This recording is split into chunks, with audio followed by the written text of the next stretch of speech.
Hello dear student, welcome to my YouTube channel.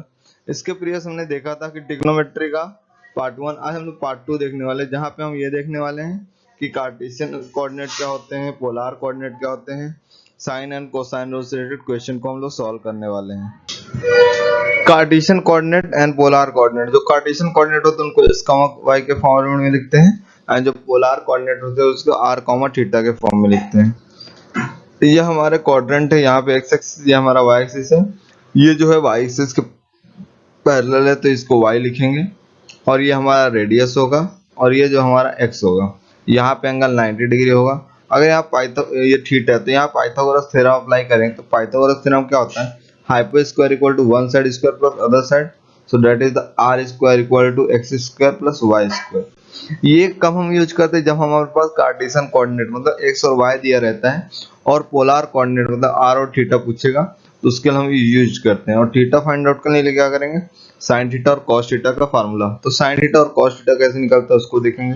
तो just ये diagram हमने अभी देखा है, अब इसी से मैं निकालूं साइन थीटा। साइन थीटा क्या होता है, अपोजिट अपॉन हाइपोटेनस। तो थीटा का अपोजिट क्या है, y है, और हाइपोटेनस हमारा r है।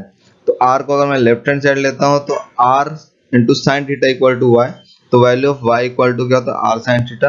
ये कब करते हैं, जब हमें थीटा दिया रहता है और r दिया रहता है और हमें कार्टेशियन कोऑर्डिनेट मतलब x और y निकालना रहता है। तो ये y के लिए हो गया। x फाइंड आउट करने के लिए हम cos थीटा का फार्मूला अप्लाई करें। cos थीटा क्या होता है, एडजेसेंट अपॉन हाइपोटेन्यूज। तो r को लेफ्ट हैंड साइड लेंगे तो value x equal to r cos theta. तो ये कब यूज करते हैं, जब अगेन आई एम रिपीटिंग, जब आपको r दिया रहेगा और थीटा दिया रहेगा तो हम लोग x और y फाइंड आउट करने के लिए ये दो फार्मूलों को यूज करते हैं। आफ्टर ये आप डायग्राम देखेंगे तो ये क्या कोसाइन रूल के एप्लीकेशंस है। कोसाइन रूल में पहला फार्मूला था cos है। cos से इक्वल टू क्या होता है, B square plus C square minus of A square upon twice of, देखो न्यूमरेटर में प्लस में क्या बीसी, तो बीसी लिखें, ए नहीं लिखें क्योंकि cos से हमको पूछा है, तो यहाँ पे डिनोमिनेटर ए नहीं आएगा।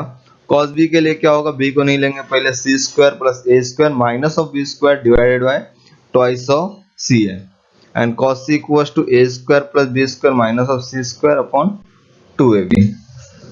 उसके बाद देखिए ये क्या है, पेरीमीटर फाइंड आउट करने के लिए मतलब हीरोज का फार्मूला हम लोग देखने वाले हैं। s equal to a plus b plus c upon 2, मतलब आपको तीन साइड दिए रहेंगे ट्रायंगल के, तो आपको साइन a बाय 2 निकालना रहेगा। तो ये क्या होगा, under root of s minus B into S minus C divide by b into C. cos a by 2 निकालने के लिए under root of s bracket s minus a divided by b into C. 10 के लिए सीधी बात है, sine upon cos हमारे पास है, उनको अप्लाई कर देंगे तो हमें 10 मिल जाएगा। आफ्टर दैट ये है उसका फार्मूला आपने स्कूल सेक्शन में देखा होगा, एरिया ऑफ ट्रायंगल एबीसी निकालने के लिए होता है। तो this is under root of s bracket s minus a, s minus b and s minus c। s कैसे निकालते हैं हमने देखा है, s के लिए फार्मूला होता है a plus b plus c upon 2। After that area of triangle के लिए second formula half into b into c into sine है। पर उसके लिए इसमें क्या करना है, आपको साइन है कभी कभी पूछता है तो आपको एरिया पता होना चाहिए। तो एरिया आप कैसे निकाल सकते हैं, हीरोज के फार्मूले से। b इंटू सी आपको साइड दिया रहेगा तो आप साइन इजीली कैलकुलेट कर सकते हैं। प्रिंसिपल ब्रांच वैल्यूज मतलब ये इनवर्स फाइंड आउट करने के लिए होता है। तो जो principal branch of sine inverse होता है वो क्लोज इंटरवल, जो ऐसे इंटरवल इसको क्लोज इंटरवल बोलते हैं। तो ये -90 से +90 के बीच में होता है। जो cos जो होता है क्लोज इंटरवल 0 टू पाई के बीच में होता है, एंड जो प्रिंसिपल सॉल्यूशन होता है वो tan इनवर्स वो ओपन इंटरवल -π/2 टू π/2 के बीच में होता है। और कोसेक का जो होता है जो साइन है वो इसी तरह सेम ही होता है, माइनस सिंगलटन जीरो, मतलब जीरो को एक्सक्लूड करके, मतलब जीरो नहीं लेंगे, बाकी सारी चीजें ले सकते हैं। और सेक इनवर्स क्या होता है, इसमें π/2 को एक्सक्लूड कर देंगे। और कॉट इनवर्स क्या होता है, 0 टू पाई ओपन इंटरवल। तो यहाँ पे हमने ये देखा है कि ट्रिग्नोमेट्री फंक्शन का जो बेसिक फार्मूलेस होते हैं वो हमने देखा है। जो इसका अपकमिंग वीडियो वहाँ पे हम जो आपका एक्सरसाइज 3.1 उससे रिलेटेड क्वेश्चन को सॉल्व करेंगे। अगर मैथ्स में किसी और टॉपिक में डाउट हो तो आप लोग कमेंट सेक्शन में मेंशन कर सकते हैं। Thanks for watching.